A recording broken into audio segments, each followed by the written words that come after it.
പിതാവിൻ്റെയും പുത്രൻ്റെയും പരിശുദ്ധാത്മാവിൻ്റെ നാമത്തിൽ ആമേൻ. വിശുദ്ധ മാർക്കോസ് എഴുതിയ സുവിശേഷം 3-ാം അധ്യായം 13 മുതൽ 19 വരെയുള്ള തിരുവചനങ്ങൾ. അക്കാലത്ത് യേശു ഒരു മലമുകളിലേക്ക് കയറി തനിക്ക് ഇഷ്ടമുള്ളവരെ അടുത്തേക്ക് വിളിച്ചു. അവർ അവൻ്റെ സമീപത്തേക്ക് ചെന്നു. തന്നോടുകൂടി ആയിരിക്കുന്നതിനും പ്രസംഗിക്കാൻ അയക്കുന്നതിനും പിശാചുക്കളെ ബഹിഷ്കരിക്കാൻ അധികാരം നൽകുന്നതിനുമായി അവൻ 12 പേരെ നിയോഗിച്ചു.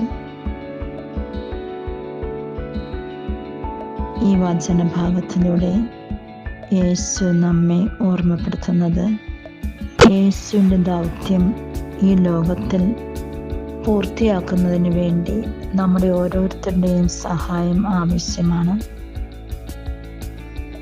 യേശു തന്നോടൊപ്പം ആയിരിക്കുന്നതിന് വേണ്ടി, തന്നിൽ നിന്നും പഠിക്കുന്നതിന് വേണ്ടി, താൻ ചിന്തിച്ചതുപോലെയും സംസാരിച്ചതുപോലെയും ചെയ്തതുപോലെയൊക്കെ ചെയ്യുന്നതിന് വേണ്ടി അവർക്ക് ട്രെയിനിങ് നൽകുകയാണ് ചെയ്യുന്നത്.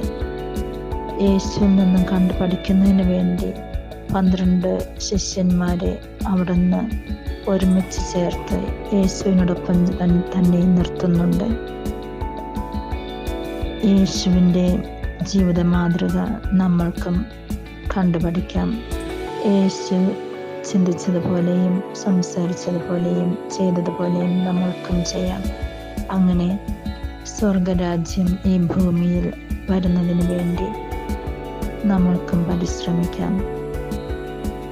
സുവിശേഷം പ്രസംഗിക്കുന്നതിന് വേണ്ടിയും അനേകർക്ക് താങ്ങും തണലുമായിരിക്കുന്നതിന് വേണ്ടി നമ്മൾക്ക് യേശുവിൻ്റെ ശിഷ്യരാകാം. അതിനായിട്ടുള്ള കൃപാവരങ്ങൾ പിതാവായ ദൈവം നമ്മൾക്ക് ഓരോരുത്തർക്കും നൽകട്ടെ എന്ന് പ്രാർത്ഥിക്കുന്നു.